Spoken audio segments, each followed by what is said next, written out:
From Hollywood, it's time now for Johnny Dollar. Walt Albright, Johnny. Trinity Mutual Limited. Oh, hiya, Walt. How's your health? Terrible, since you ask. I got asthma, Johnny. Again? I thought we agreed Yeah, that... I know. I get suspicious. I get asthma. Happens every time. Cure me, will you? What's the case, Walt? Man named Eddie Caylin, Caylin, out in Los Angeles, died yesterday. $5,000 policy, double indemnity. What did he die of? Mysterious circumstances. Well, that's usually a fatal disease, all right, That's it, Johnny. That's all I know. Mysterious circumstances. The body was identified by the widow. I see. Our salesman out there can probably help you. He issued the policy only 6 weeks ago at the request of the widow. Uh-huh. 6 weeks, one premium paid, check signed by the widow. Hey, tell me something. Would the beneficiary happen to be... That's right, the widow. Oh, this asthma's killing me, Johnny. You gotta do something about it. All right, Walt. Just call me doctor.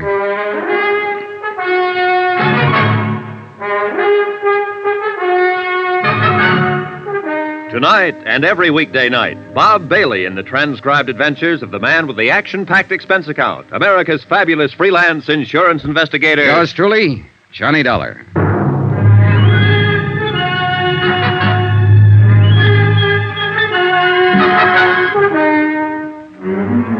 Expense account submitted by Special Investigator Johnny Dollar to the Home Office, Trinity Mutual Insurance Company Limited, Hartford, Connecticut. The following is an accounting of expenditures during my investigation of the Caylin matter. Item 1, $198.20, airline fare and incidentals, Hartford to Los Angeles.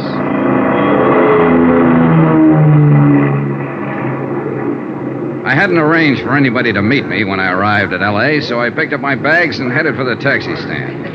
Mr. Dollar, please. Wait a second. He was a small man, nervous and fluttery, with a shiny pink nose and a face like a little white rabbit. I was watching for you out on the ramp, but somehow you must have slipped by.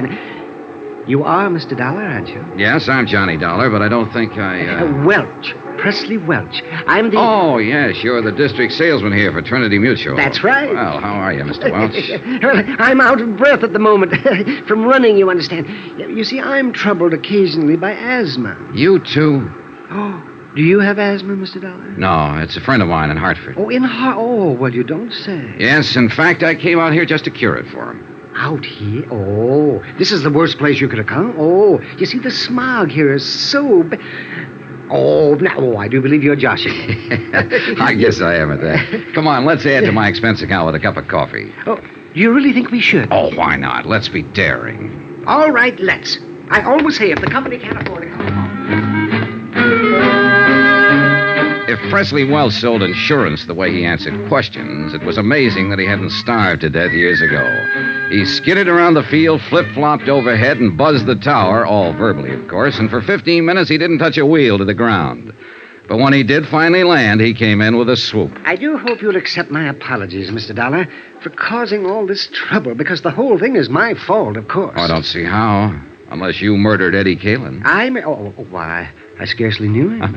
A perfect alibi. Oh, no. You misunderstand. Well, I'm just joshing. What I meant was, I wrote the policy, and I knew better right when I did it. Oh? What do you mean? Well, Mr. Caylin was quite facetious about the whole procedure. When I tried to point out the retirement security factors in our multiple endowment plan, he actually laughed. You don't say. Yes. He said all the security he'd asked for was 2 aces up and 1 for the kicker.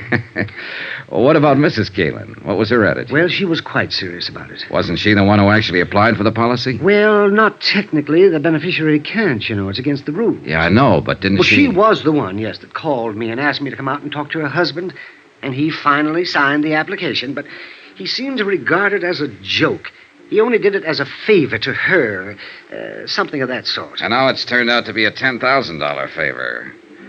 What kind of a woman is she, Mr. Welch? Well, she's quiet, well-mannered, quite charming, I thought. I must confess I felt a good deal of sympathy for her, in view of her husband's incessant flippancies. A real happy fellow, huh? Oh, positively frivolous, Mr. Dollar. And I should have been warned by his attitude. You know, insurance is a serious business. Oh, sure. But Eddie Caylin didn't laugh himself to death. Oh, my. Oh, he died in the fire when his automobile caught fire. Laugh. Oh, I see what you mean. Say, tell me, how well did you get to know the Caylins, Mr. Welch? Oh, hardly at all. I saw Mr. Caylin twice, once at his apartment the evening I sold him the policy, and then 2 weeks later at my office when he came in to sign the paper. And Mrs. Caylin? Only once, that evening at their apartment. She phoned me earlier in the week. And you haven't seen her since her husband's death, huh? No. I phoned to express my sympathy, but she wasn't available. She hasn't filed a claim yet. No, but I knew she would, so I took it on myself to notify Hartford. I just can't help feeling guilty about this, you know. Yes, so you mentioned. Not that I really am, of course, but, well, you understand. Oh, sure, I understand. Well, I'll keep in touch. Watch out for comedians, Mr. Welch. Watch out for who? Oh, comedians, watch out. Expense account item 3, $6.35. Taxi fare to the Beverly Wilshire Hotel, and a second taxi to the West Los Angeles Precinct Police Station. The case wasn't being handled by any of the usual departments, Bureau of Homicide, Missing Persons, and so on. The man in charge was Detective Sergeant Jose Reynosa, unattached, working out of the Central District on special assignment. Pull up a chair, Mr. Dollar. When I talked with him in his office, Reynosa told me the reason for it. Yeah, it's a funny deal, Mr. Dollar. The facts in the case could point a lot of different ways. But the way it stands right now, they just don't add up in any direction. At least not quite. Do you mind filling me in on some of those facts, Sergeant? I'll be glad to. Last Thursday morning at 4:20 a.m., we got a call relayed through the fire department to investigate a burned automobile out on the Palos Verdes headland, up in the hills above the harbor. The car was lying in the bottom of a ravine below the road, and it was a total loss. Apparently, the gas tank had burst and flooded the whole interior. Oh, what do you mean, apparently? Well, the upholstery may have been deliberately soaked with gas. The arson squad isn't sure. I see. That's why this case doesn't quite fit in any niche, Mr. Dollar. It might be homicide, might be arson, missing person, or only an accident. We're not sure yet. Anyway, there was a body in the driver's seat, burned to a cinder, unrecognizable. But we did recover a few personal effects. A signet ring, keychain, wristwatch with the strap burned off, a wallet badly scorched. I noticed the keychain has a metal tag with the address stamped on it. Yeah, that and a part of the driver's license were the only leads. Eddie Caylin, Argus Terrace Apartments up on Sunnyway Drive above the Strip. So we went up there and we ran into a second surprise. What do you mean? Nobody home.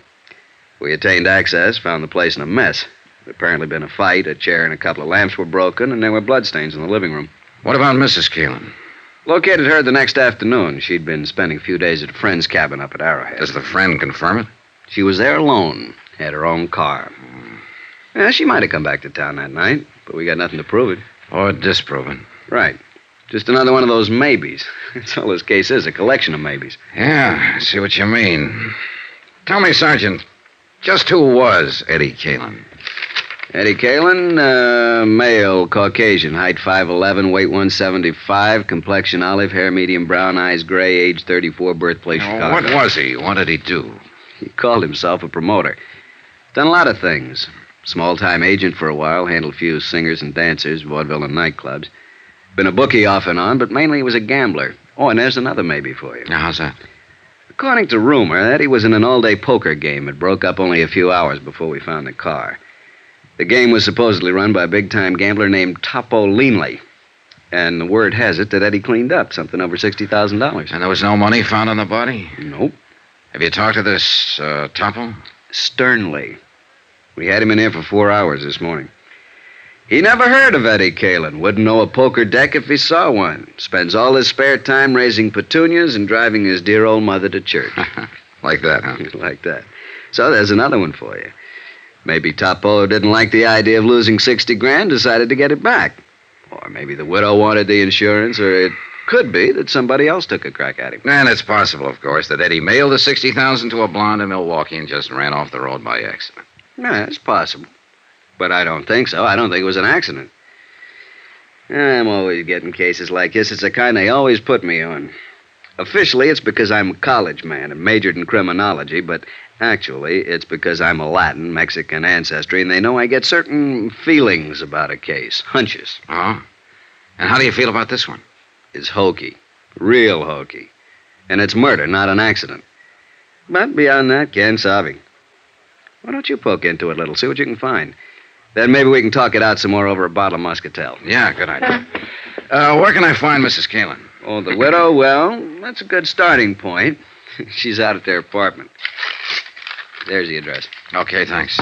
Oh, just one other thing, Sergeant Reynosa. When you gained access to the apartment, I assume the door was locked. Yeah, it took a little effort. Oh, what kind of a lock? Automatic night latch? Spring cylinder? No, it was an old-fashioned Warden bolt. Had to be locked with a key. Mm-hmm. What are you getting at, Mr. Dollar? Oh, a hunch of my own, Sergeant. Let's save it for the Muscatel. See you later. Expense account item 4, $2. Taxi to the Caylin apartment in West Hollywood. It was shortly after dusk by now, and the lights were coming on all over the city. It was a cool, clear night. Los Angeles at its best. As we swung off the Sunset Strip and started climbing up into the hills, I looked back across the basin toward the dark mass of the Palos Verdes headland that bounded the far side of the great carpet of lights. 3 nights ago, a man had died over there in the darkness, and in a few minutes now, I'd be talking to his widow. Or at least to the woman who claimed to be his widow.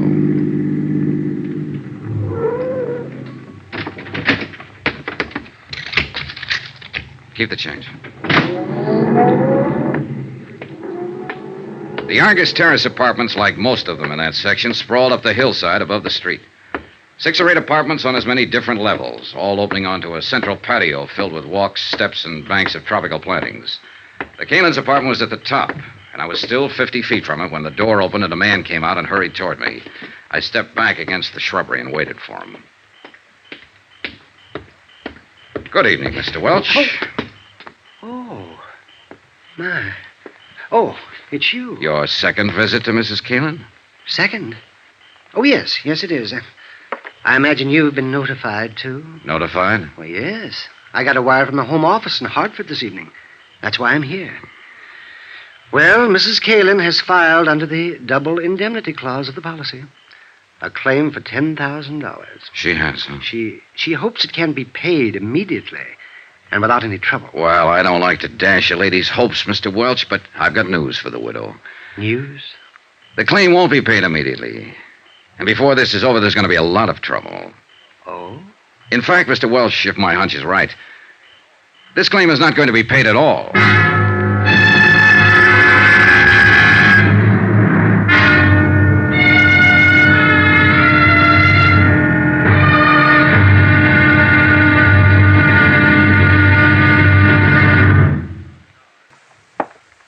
Johnny Dollar, Mrs. Caylin. I think Mr. Welch told you I'd be around to see you. Oh, yes.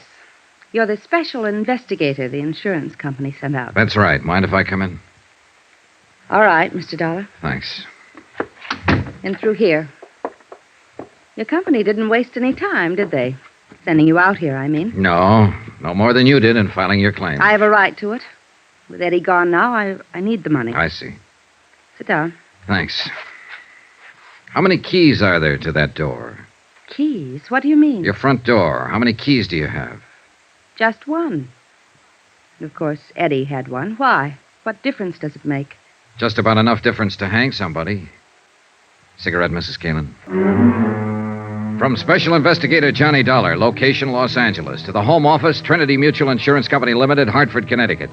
Assignment, the Caylin matter. Expense account continued. That's quite a dramatic statement, Mr. Dollar. Are you prepared to name that somebody who may get hanged? Not at the moment. Could it be that you don't have a name? That's possible, of course. That you're just fishing, so to speak? Bluffing? Now, why would I do that with you? I don't know, frankly, but you must have come here for some reason. Yes, I wanted to ask you a few questions. And you'd be smart to answer them, under the circumstances. What circumstances?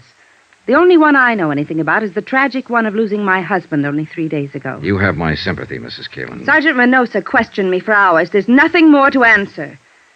Will you go now, please? All right, if you say so. Your unwillingness to cooperate will undoubtedly prejudice your claim for the insurance. That's all you care about, isn't it? Finding some excuse for not paying off the policy. Now, wait a minute, Mrs. Caylin. I'm not crooked, and neither is the company. If a claim is legitimate, they pay it, always. I'm sick of being under suspicion, of being accused. I'm not accusing you of anything. All I'm after is some information. And if you refuse to give it... Good night, Mrs. Caylin. No, wait. Wait, Mr. Dollar. Yes? Don't go. Come back, please. I'm sorry. I've been under such a strain, on edge. Forgive me. That's all right. Forget it. I didn't mean what I said, but I've answered so many questions. And to go through all of it again, well, it seems so pointless. Yes, I understand. But I've found that people say things to me sometimes that they forget to say to the police. They're more relaxed, I guess. Don't feel they're on the spot so much. That's true. But I thought it was just me. No, you're not alone. I remembered something like that after I talked to Sergeant Minosa. He wanted to know where Eddie hung out mostly, bars and so on. I could only think of two. What are the names of the bars, Mrs. Caylin? The Eloines on Beverly Boulevard and the Brass Monkey Inn down on the Strip. What difference does it make? Eddie wasn't killed in a bar. No, but he probably met people there, talked to them. You see, it's a matter now of trying to reconstruct his life, step by step, right up to the moment he died. You'd be surprised how much bartenders see and hear. And remember. I suppose they do. All right, Mr. Dollar. I'll be glad to answer any questions you want to ask. Good. One thing, though. I wasn't expecting visitors, of course, and I wonder if I could have just 5 minutes to change and freshen up a little. Oh, well, that's unnecessary. I won't be here long. But I'd feel better, really. Do you mind? No, of course not. Go ahead. I'll be right back. Pour yourself a drink, Johnny.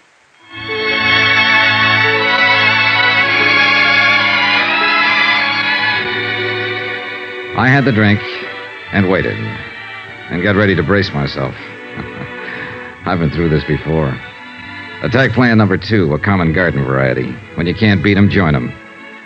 And when the joiner is a lovely woman, the maneuver usually starts with some paraphrase of, slip into something more comfortable. Why don't you have a drink? And a sudden switch to first names. And it always ends up with you and I against the world. And, couldn't you forget just one little mistake? The little mistake being something like arsenic in a husband's coffee. Yeah, an old familiar pattern.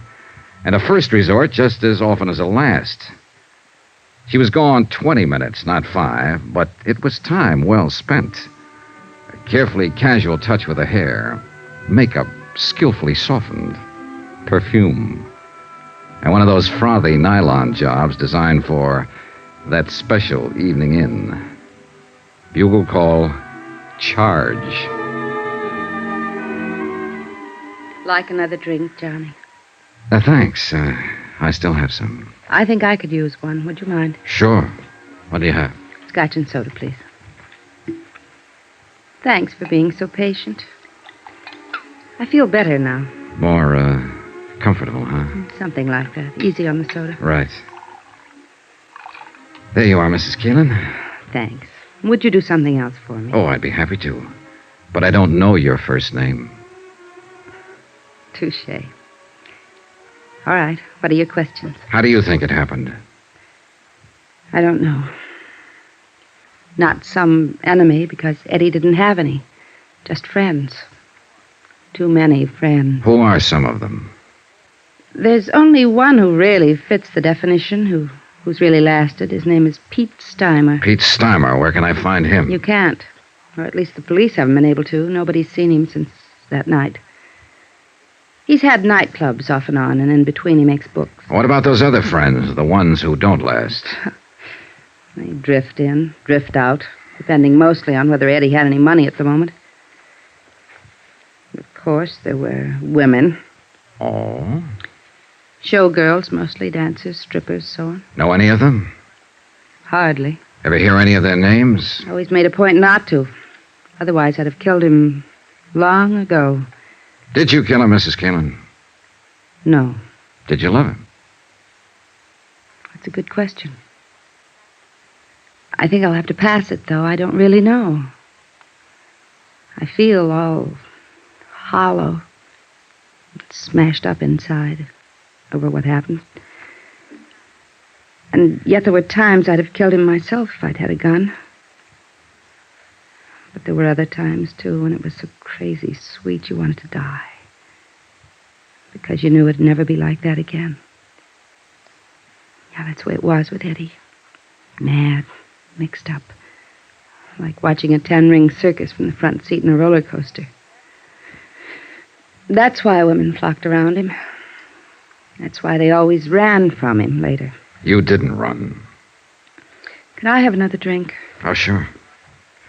Were you trying to run when you went up to Arrowhead by yourself? Maybe. We'd had a fight. I ran out and told him I wasn't coming back. And only 3 days later, over the radio, I heard where he'd been found dead. Burned up in his car. Here you go. I guess they call it shock. I still can't really believe it, even though I know it's true. Well, I guess you should know. I understand you're the one who identified the body. I identified a wallet, burned black, a wristwatch, a ring. All of them things I'd bought for him. They told me there wasn't anything that could be called a body. Yeah, well, I'm sorry, Mrs. Caylin. I know this is painful for you. It's all right. Like I said, I can't believe it. Not really. Do you have any other reason for not believing Eddie is really dead? I mean, besides just a feeling. No. No, of course not. What do you mean? What do you mean? Well, it was just a question, that's all. Forget it. But Let's get back for a moment to another question. You said you were sure it wasn't some personal enemy who killed your husband. Then what do you think? Well, the same as the police, I guess. They said Eddie won a lot of money that night from some gambler named Topo Leanley. You don't know this Topo Leanley, huh? No, but I suppose that's why Eddie was killed. The money wasn't found, so I guess it was robbery. Did you know about the money? Well, it all happened while I was up at Arrowhead. Anyway, if Eddie ever had any money, I'd be the last one to know about it. He always spent his money where it would show, where he'd get something for it. Laughs, bells, whistles, balloons going up. Not at home. Never. Yeah, I'm sorry. Forget I said that. I hate women who sit around drooling with self-pity. Like you said. I didn't run. I guess maybe I did love him, Mr. Dollar. Is there anything else you... No, I guess not. At least not tonight. You look a little beat. Yes, I'm afraid I am. You'd go around trying to keep up a front, but it's been rough. Yeah, I imagine. Well... That business a while ago, fixing myself up a little. This robe. I just had to do it. There are times when a woman has to feel like a woman. In order to feel anything, even sane. I guess you wouldn't understand, though. And I'm afraid I gave the wrong impression. No, I think I do understand now. And I also think I owe you an apology. For what? For walking in here with a preconceived opinion, for being rude, being wrong. I'm sorry. Forgive me. Forgiven. Forgotten. And come back again, please. Regardless. I might, on one condition. Yes? Your first name. Would you mind? It's Lila. Thanks, Lila. Good night. Good night.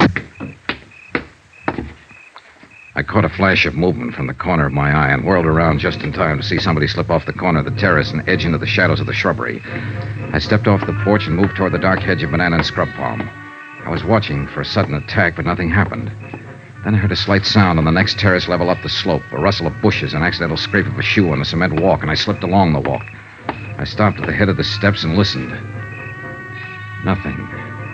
The only way out of the patio to reach the street was to come past me. I started searching.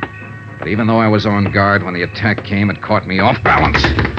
All I could see was a dark shape and the glint of metal in an upraised fist. I grabbed the arm and twisted and drove my left into his stomach, and again.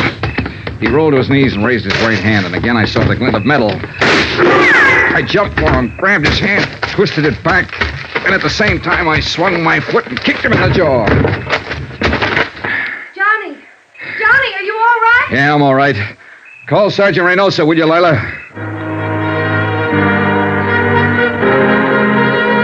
He was out cold. I turned him over on his back and struck a match to get a look at him. He was a big man, stocky, bull-necked, blonde-haired. I slid my hand inside his coat and fished out his wallet and opened it. His name was Topo Leanley.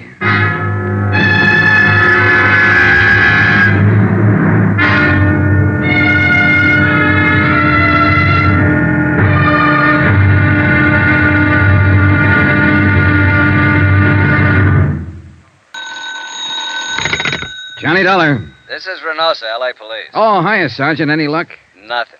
This Topo Leanley boy's been in jams before. He's a tough cookie, and we don't scare him a bit. What's his story? Says he was walking through the courtyard of the apartment house when you jumped him from the bushes. Oh. Claims he thought it was a stick-up and fired that shot at you in self-defense. What was he doing there in the first place? Calling on a girlfriend, only she'd given him the wrong address. Sure. Well, we can hold him overnight for carrying a concealed weapon, but that's about all, Johnny. He'll make bail in the morning. Well, fine. Let him. Things aren't adding up, and it's got him worried. He's afraid he's being double-crossed, and he's fighting mad about it. On the loose, maybe he'll be a help to us. How? Maybe he can find Eddie Caylin. What are you talking about? Eddie Caylin's downtown in the morgue on a marble slab. Sergeant, want to bet? From Special Investigator Johnny Dollar, location Los Angeles, to the Home Office, Trinity Mutual Insurance Company Limited, Hartford, Connecticut. Assignment, the Caylin matter. Expense account continued. I was following a hunch, one that had started when Sergeant Reynosa said the police found the door of the Caylin apartment locked on the night of Eddie's death, locked with a key. And now the hunch was stronger. The way Leanley had acted, Topo Leanley, the gambler from whom Eddie had won $60,000 that night. Things like Lila Caylin had said about her husband, they all added up. But it was still only a hunch, not proof. And proof I had to have. And at the moment, the only chance I could see of getting it was to backtrack on Eddie Caylin. His hangouts, his contacts, his missing friend, Pete Steimer, his movements during the hours before his car was found blazing at the bottom of a canyon in Palos Verdes. In a way, what I had to do was bring him back to life. Expense account item 6, $14.10. Transportation 2 and incidentals at a dim little hole-in-the-wall bar out on Santa Monica Boulevard called the Cafe Eloines. It was an out-of-the-way clip joint dedicated to the mood Caribbean, complete with palm fronds, drinks, and coconut shells, and a lovely little hostess with a beautifully developed and well-rounded Latin accent. You would like a nice table, amigo? Oh, this one's fine. But I would like a nice talk. Sit down, honey. Let's get acquainted. Well, maybe for a few minutes. My name is Pepita. Of course. What else? I'm Johnny Dollar. That's a funny name. Oh, I'm a funny guy. Will you buy me a drink? Is that the gimmick here? Gimmick? Well, what do you order? A champagne cocktail? See. For which I pay $2. It's made with 10 cents worth of sauterne. You get a $1 kickback. Isn't that the way it's played? Are you with the Vice Squad? No, forget it. Relax. Hey, look. I'll do better than buy you a drink. What are you doing after you're through here? No dates. When I quit work here, I go straight home, amigo. And I live with my mother. Oh, well, that's a very good arrangement. Cheaper that way for both of you. But here's $10. What I want from you is some information. About a customer who comes in here a lot, or used to anyway. Eddie Caylin. You know him? You are not the police, or you would not give me $10 just for talking. Sure, I know Eddie. What you want to know about him? When did you see him last? On Thursday, the day before he was killed. How did he act? What did he say? Anything out of the ordinary? Oh, he said he loved me madly, passionately, devotionally. And if I do not love him too, he will kill himself. Just like ordinary. He was lying, of course. But he always was such exciting to listen. Then he buy me champagne cocktail and borrow from me the money to pay for it. Quite a boy. Que hombre. He was, how you say, he was the most. Yeah. How long was he in here that night? Quien sabe? 1 hour, perhaps? By himself? No. With his amigo, with Pete. Pete Steimer, huh? Si. Have you seen Pete since then? No. I do not think nobody has seen him. What do you think's happened to him? Who knows? Maybe he is too sad for Eddie dying. So he is hide out someplace, all by himself. Well, it's a theory. Did Eddie seem worried that night? No. Scared? No, not scared. Nothing special on his mind, apparently. No, just like always. Just like Eddie. You know. No, I never met him. Oh? Then why you ask this question? Oh, just a routine business matter. What about women? Women? Yeah, other girlfriends of Eddie's. Next to you, of course. Oh, next to me. With Eddie, every girl was first. What about the nightclub here? Any of them come in here, work here? Oh, Eddie was too smart for that. In each one place, only one girl. That way, no trouble. Eddie was smart. Yeah, he was the most. See. What about girls in other places around town? Do you know any of them? No, I do not know any, but... But you've heard rumors. Well, there is a place which is called the Brass Monkey. Ah, yeah. They have girls there which, how you say it, they take off some clothes and go jump around with the music. Strippers? Well, strippers.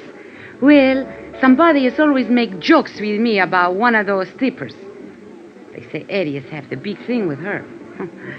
They think to make me mad, but there's no difference to me.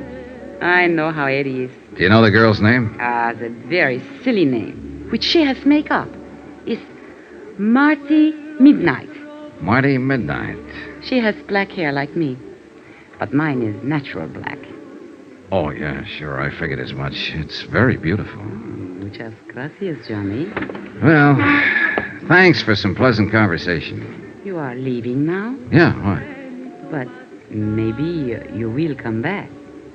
No? I wasn't planning to. At 1 o'clock, I am through working. If you will come back... No? No. We wouldn't want to worry your poor old mother, would we? Keep her waiting up. What are you talking about? My mother is living in Havana, Cuba. Expense account item 7, $23.40. More transportation and some more of those incidentals. This time at the Brass Monkey Inn. That name had come up twice now. Eddie Caylin's widow had mentioned it first. So I figured I'd better have a look at it. The Yellow Inez had been a fairly quiet place, dimly lighted, with a big play on that mystery of the jungle routine.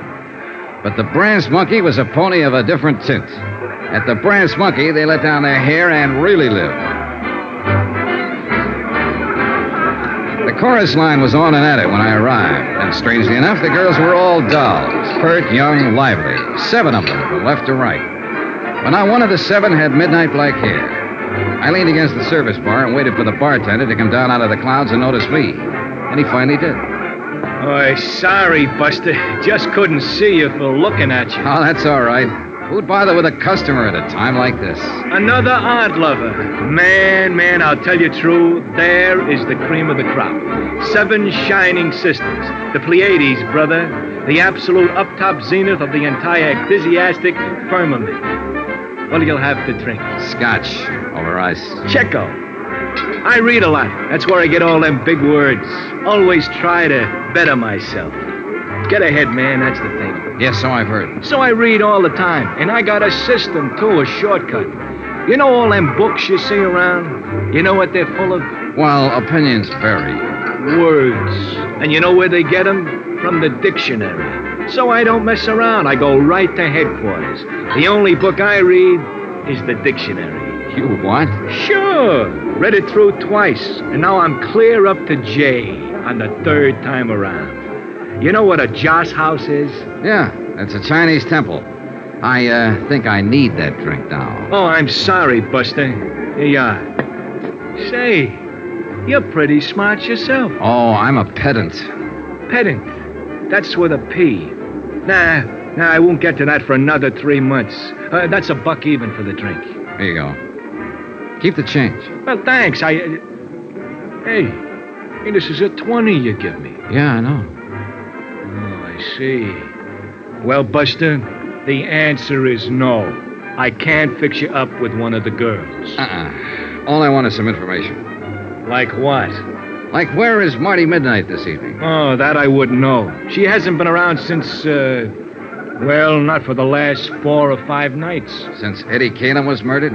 Is that what you're about to say? Police? Insurance investigator. The company I represent issued a policy on him. Eddie Caylin with insurance? Yeah, he took it out about 2 months ago. Who's the beneficiary? His wife. Well, I never met the gal, but I guess she's got something common. She must have took quite a beating off of Eddie. Man, that cat could really operate. So I gather. You happen to know where Marty lives? Nah, she moved a few weeks ago, after she took up with Eddie. I don't even know her real name. Hey, is the manager here? I'm the manager, Buster. I hired him, fired him, and in between, just look at him. Oh, man, what a life. Do you know a friend of Eddie's named Pete Steimer? Sure I know. He hasn't been around either. Disappeared that same night, huh? Yeah, that was a bad night all around. There was another guy dropped out of sight, too, a hood named Mike Kelso, one of Topo Leanley's boys. Do you know Topo? He comes in all the time. He's, Hey, wait a minute. You must be the cat that broke his arm. Well, congratulations, felicitations, and happy days. I'll have a drink myself on that. Real popular boy. Huh? Oh, the most. I understand he got his start by leaning out of his baby carriage and shoving his mother under a car. Was he in here that night? Well, sure. That's where Eddie met him. I told Eddie to stay clear of that game. And was I right? And you think that's why he was killed, for the $60,000 he won that night? Buster, that's the type of question I never answer. And that's exactly why I stay so healthy. Well, you don't have to answer. That's where all the logic points. Eddie met Topo Leanley in here that night and was invited into one of Leanley's big-time poker games. Eddie was lucky, plenty lucky, and Leanley got hit hard. He decided he wouldn't stand still for it, so he and his muscle man, Mike Kelso, went around to Eddie's apartment, beat him up, got the $60,000, took Eddie out to the Palos Verdes Hills, ran him off the cliff, and set fire to his car. Any reason why it couldn't have happened like that? No. But there are a lot of loose ends. Like what has happened to Pete Steimer and Marty Midnight. Scared silly, hiding out. Mike Kelso. Same thing. He's sweating it out, waiting to see which way the wind blows. Or there's whispers around that he double-crossed Topo and ran out with the dough. Could be. But I keep remembering that door. What door? To Eddie's apartment. It was left locked with a key. So what's it got to do with everything? Uh-oh, the police. I'm raided again. Hey, Red, dump that water, bar, whiskey down a sink. Jackie, get back there and tell the girls to cover up. Now, take it easy, you cats. Just keep your seats. Everything is copacetic. Relax. It's not a raid. That's Sergeant Reynosa. He's handling the Caylin case. Buster, a cop's a cop no matter what he's handling. Now, shake it up, Red. Turn on that water in the sink and dump it all in. What the devil are you doing here, Johnny? Having a drink? What's up, Sergeant? I'm looking for a girl who's supposed to work here, named Marty Midnight. So am I. What's your reason? Suspicion of murder. What? The guy was killed in her apartment about an hour ago. The neighbors heard the shots. And it's real crazy, Johnny. It just can't be, but it is. We got a fast check on the fingerprints. You know who the guy was? Sure. It was Eddie Caylin.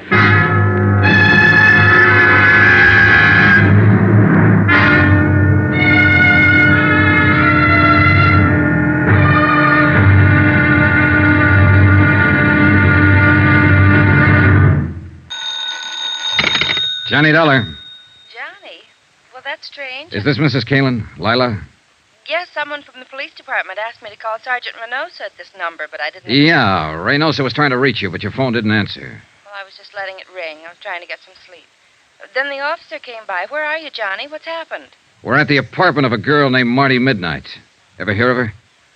No, why? Lila, you better brace yourself, honey. You've got another shock coming.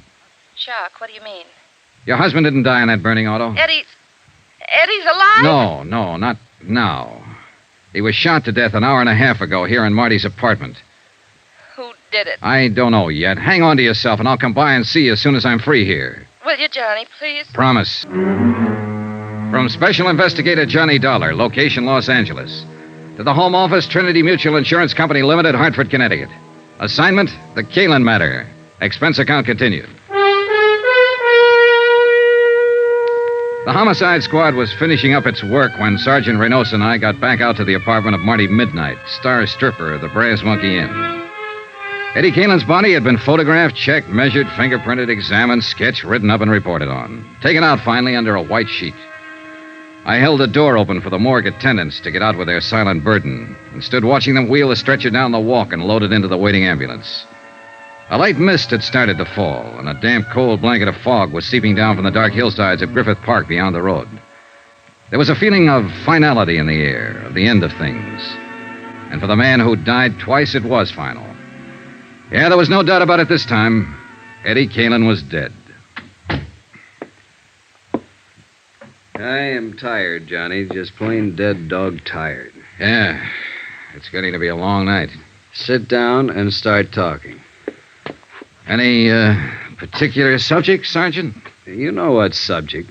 You weren't surprised when you heard Eddie Caylin had been alive all this time, that it wasn't his body in the wrecked car out in Palos Verdes.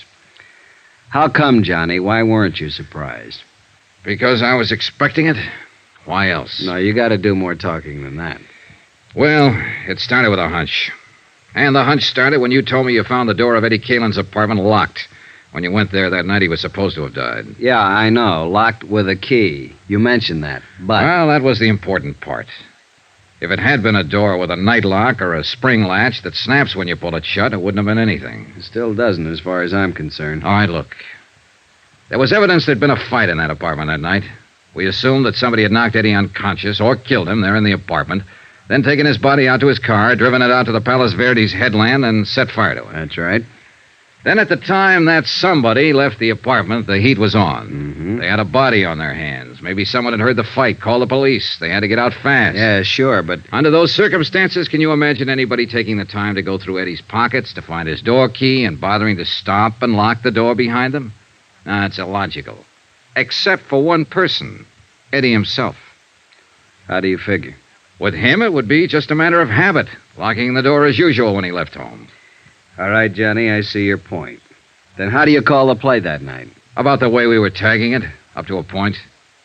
Eddie won $60,000 in that poker game with Topo Linley. He went home, either alone or with that friend of his, Pete Steimer. So Topo had no intention of taking that kind of a loss. So he sent his trigger man, Mike Kelso, to recover the money. The fight was between Eddie and Mike. Only Mike was the one who lost, not Eddie. Then you figure Eddie put Mike Kelso's body in his car and drove it out to Palos Verdes and set fire to it? Sure, with Pete Steimer's help, probably. Well, it's possible. Body was practically destroyed. All we had for identification was the wallet, watch, keychain, and so on. They could have been planted. I think they were. It was a sudden idea, spur of the moment. But Eddie was ripe for it. There he was, with $60,000 in his pocket, but a dead man on his hands. And as far as his wife was concerned, I think the chance of shaking her and not sharing the money was just an added inducement. So he and Pete arranged for the body to be identified as his, and Eddie just disappeared. And holed up here in his girlfriend's apartment. Why not? He and Pete both. Apparently the three of them were planning to jump the country, judging by that forged birth certificate you found in there on the breakfast table. Only it didn't work out that way. Well, Eddie's dead. Really dead now. Pete and Marty have disappeared again, and the $60,000 is missing. Find them, and you find the money. Johnny, it sounds like the same old story. Big money, big temptation, and a falling out among friends. That's the most likely. Of course, there is one other possibility. What's that? Topo Linley. Was he out? Yeah. How come? It's a rough combination, Johnny. Good lawyer on his side and a poor case on ours. He was sprung 2 hours before the neighbors reported the shooting here, the anonymous neighbor. Well, it could be, then. But I'm still betting it was Pete Steimer or Marty Midnight. I'm not betting anything anymore. The way things stand now, it's anybody's guess. His own gun, no prints on it. You pays your nickel and you takes your choice. Well, at least the field narrows down. Well, seems like we got a visitor. Probably one of the uniformed boys on duty outside. Yes? The policeman outside say for me to come to you. I am Jeannette Dubois. Oh? Well, what can I do for you? I am the person who reports the shooting on the telephone. Come on in. Oh, merci, monsieur. How come you refused to give your name when you phoned the police? You are Captain? Sergeant Reynosa. This is Johnny Dollar, Miss Dubois. Oh, he is also police? He's working with us on this. Now, why wouldn't you give your name when you reported the shooting? I am very sorry, monsieur. You see, I have not been in this country too long, and I am afraid that I will be implicated. So I do not give the name at first. But finally, I think it over, and I call my friend the consul, and he say I must come to you immediately. And he's right. So you heard the shooting, huh? Oui, monsieur. I was walking past in front. I live 3 places down from here. All of a sudden, there is bang, bang, bang, and I am scared to pieces. I can imagine. Then the door of this place is slam open very quick, and I jump in the shadow behind a bush. A girl start to come out, and then she stop in the door. What did she look like, Miss Dubois? Well, it is too dark for telling good, but I have seen her before. I know from her hair. Very long, black. Marty Midnight. Was that the one, the girl who lives here? Oui, monsieur. I did not know her name. All right, what happened then? She stand in the door for a second. She is wearing a how you say it, a white raincoat. She is holding something in her hand. This thing she wipes with the raincoat all over. Then she throws it back into the room. Was it a gun? I think so. Then she pulls the door shut, and runs down the street. I am too scared to think what to do for a minute. Then I hurry home very fast, and I telephone to the police. You didn't see anybody else around the place or in the street out in front? No, Monsieur Dollar. I watch from my window until the police have come. Nobody else has come out or go in. I see. Well, Sergeant? She won't get far. Girl with her looks draws too much attention. We'll pick her up before morning. Thank you for your information, Miss Dubois. In view of your cooperation now, I think we can forget about you not telling us all this sooner. Does that mean I can go now? Yes, just leave your name and address with the officer outside. Oh, merci, monsieur. Au revoir. It kind of surprises me. I could figure the two of them together ganging up on Eddie. But apparently it was just Marty Midnight, all on her own. Been done before, Johnny. They're not the weaker sex, no matter what the book says. I know. But the fact never fails to amaze me. It shouldn't. You must have been on some of the same kind of cases. The devil. Come on! The patrolman stationed at the back entrance of the apartment house told us what had happened. He'd surprised somebody, a man he thought, lurking in the bushes beside the house. The prowler fired a shot and ran. He paid no attention to the order to halt. The patrolman had fired twice, missed. The fugitive had escaped into the dense underbrush of Griffith Park just across the street. Sergeant Reynosa spotted men quickly along the edge of the brush, set up a portable spotlight from the squad car, sent his other car up an access road to block off the ridgeline, radioed for reinforcements. Within 5 minutes, a 15-acre area of the slope was surrounded and blocked off. Well, what do you say, Johnny? Shall we go in after him? Looks like we'll have to. He seems to be the shy type. Call it. Who do you think? I'm putting my money on Topolini. Good bet. Let's go. Keep that crowd back out of the way. All right, let's get back here. Couldn't be any darker in here. Oh, wetter. Hey, shoot your flash over there toward the right. No, it's an old stump. All right, we've got you surrounded. You better come out with your hands up. If you try to resist, you'll only make it tougher on yourself. You hear something, then? No. It was over to the left, I think. Let's take a look. Watch yourself, Johnny. He's thrown lead once already. Yeah. There. Back of that tree. Hold your flash steady. There. I see. Come out with your hands up. It's your last chance, I'm warning you. I got no choice, Johnny.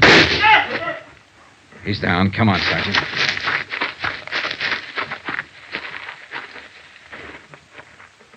Well, what do you know? It wasn't Topolini. It was Eddie Caylin's friend, Pete Steimer.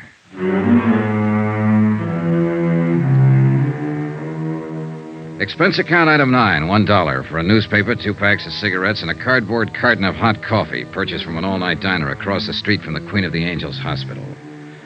I took them up to the police emergency ward, room 612, pulled a chair up in front of the window, and sat down to wait. Pete Steimer was still unconscious. Still hadn't been able to speak a word since he dropped to the ground with Sergeant Reynosa's bullet in his chest. So I waited. Outside, the cold mist was still coming down steadily. The night was pretty far gone. It was less than 3 hours before dawn. A nurse sat silently beside the bed. The only sound in the room was the hoarse, slow breathing of the wounded man.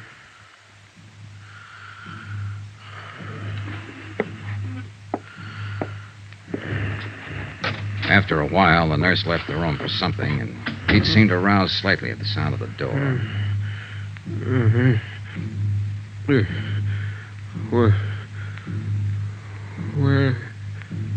Where am I? Take it easy, Pete. Don't try to talk. Eddie. Is Eddie here? No, he's not here. He ought to be here. It's always been like this. Relax now. It's all right. Eddie always runs out and leaves somebody else to Easy now, easy. somebody else to face the music. Pete?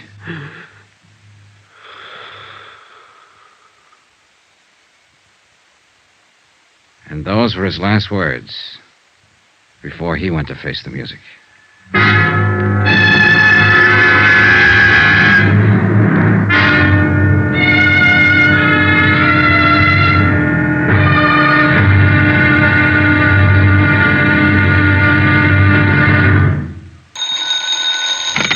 Johnny Dollar. Sergeant Reynosa, Johnny. Oh, I was just going to call you. Has he talked yet? Pete Steimer is dead. When? A few minutes ago. He almost regained consciousness for a few seconds, and that was all.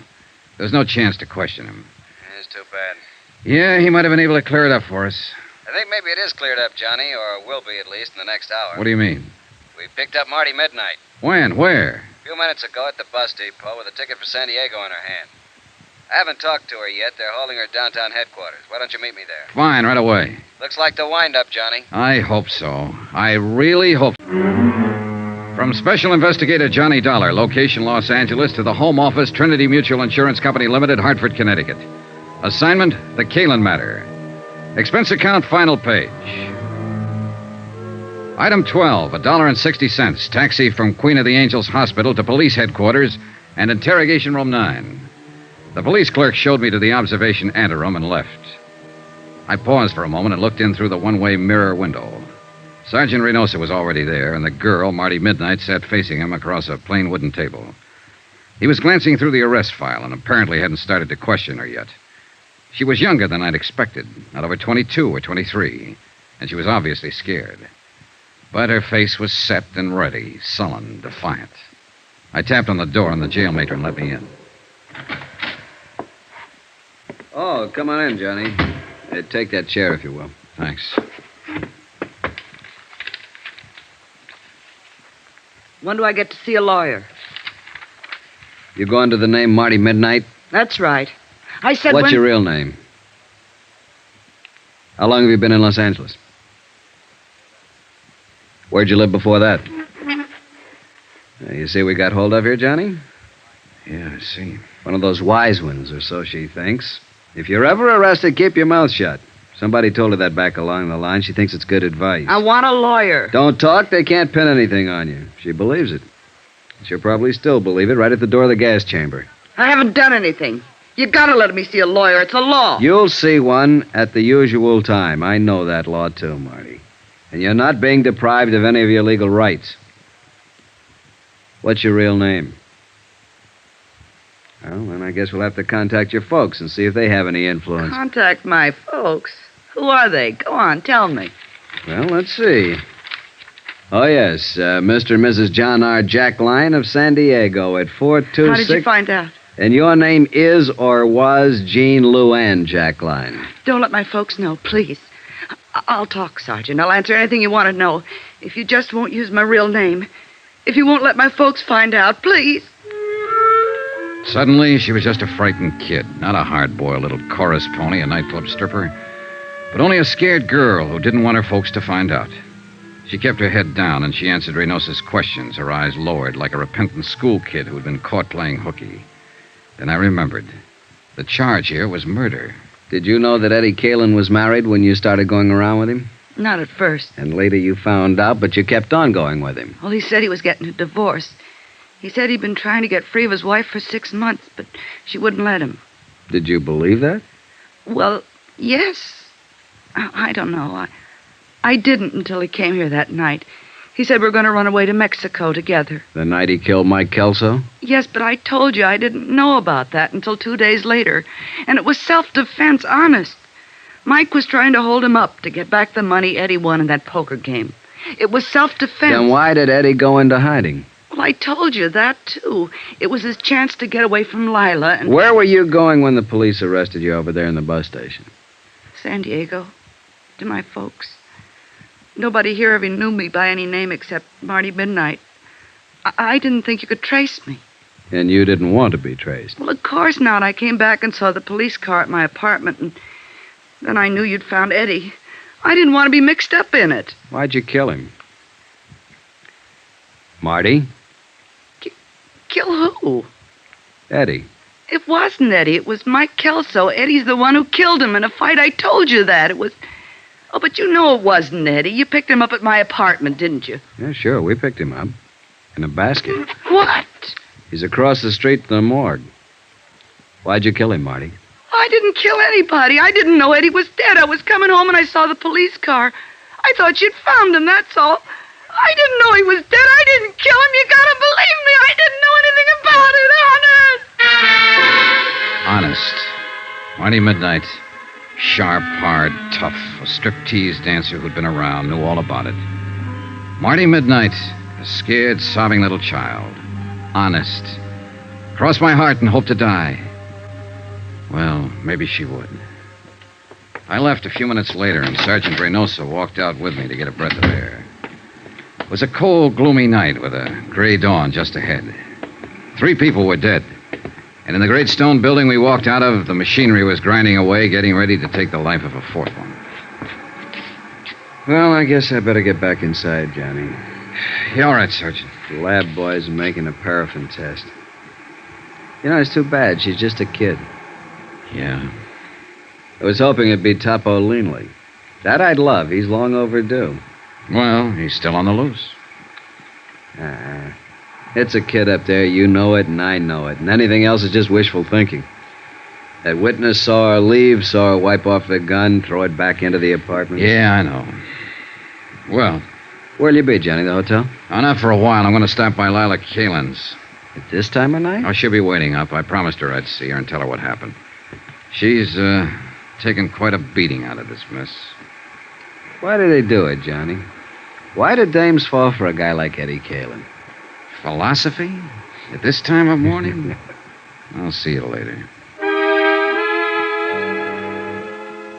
Expense account, item 13, $2.80. Taxi fare to the Argus Terrace Apartments to talk to the widow and beneficiary, Lila Caylin.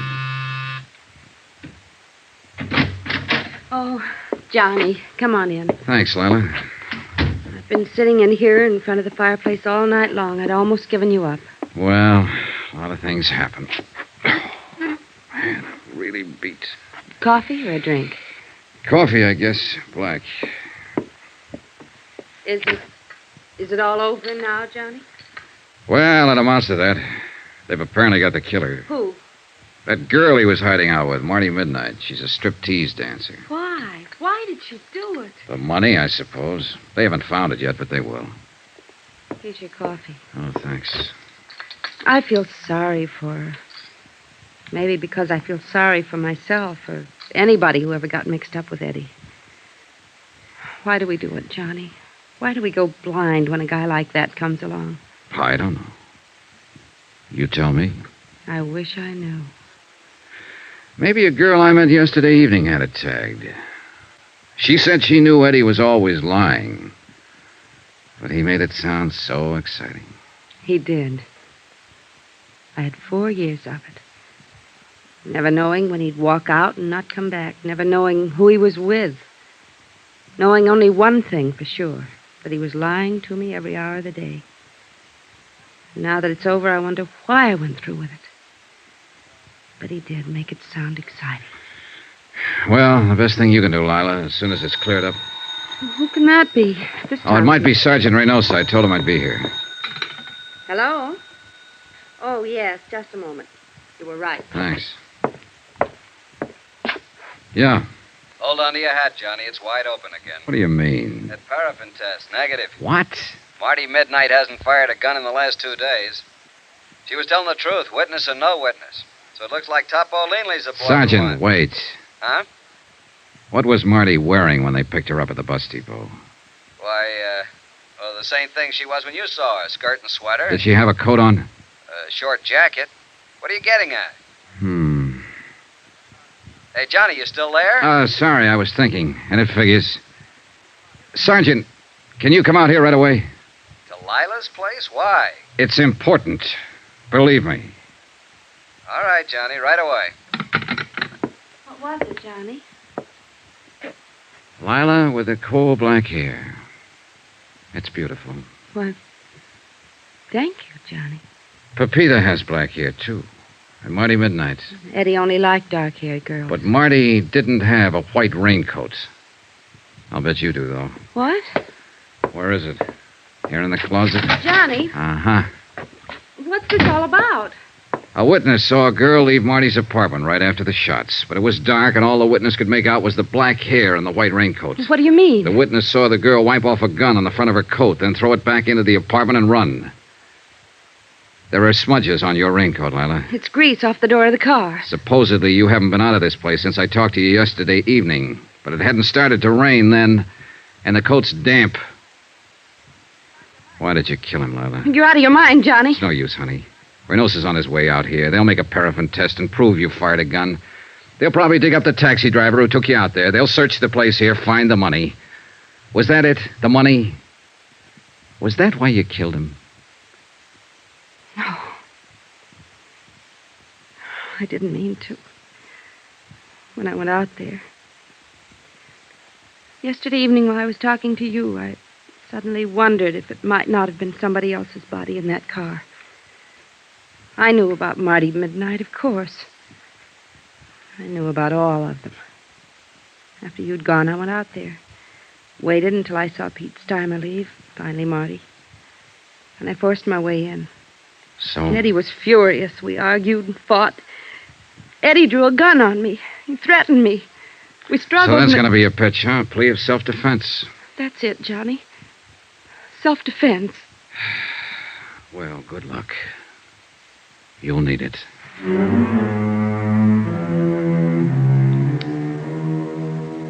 Expense account item 13, $263.35. Incidentals, etc. in Los Angeles and plane fare back to Hartford. Expense account total, $596.85. End of expense account. End of report. Remarks? So the question still stands. Why do they do it? Why do girls go blind when the Eddie Caylins walk in? You might ask a stripteaser down in San Diego. But don't look for her under the name of Marty Midnight. She's Jean Luann Jackline now. A quiet kid. Lives at home with her folks. Yours truly, Johnny Dollar.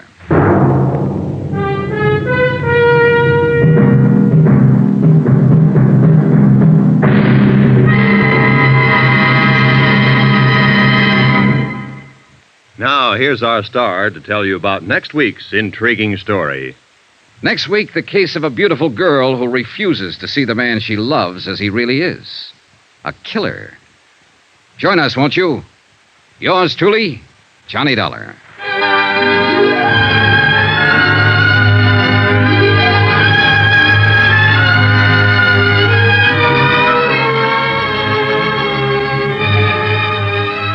Yours truly, Johnny Dollar, starring Bob Bailey, is transcribed in Hollywood.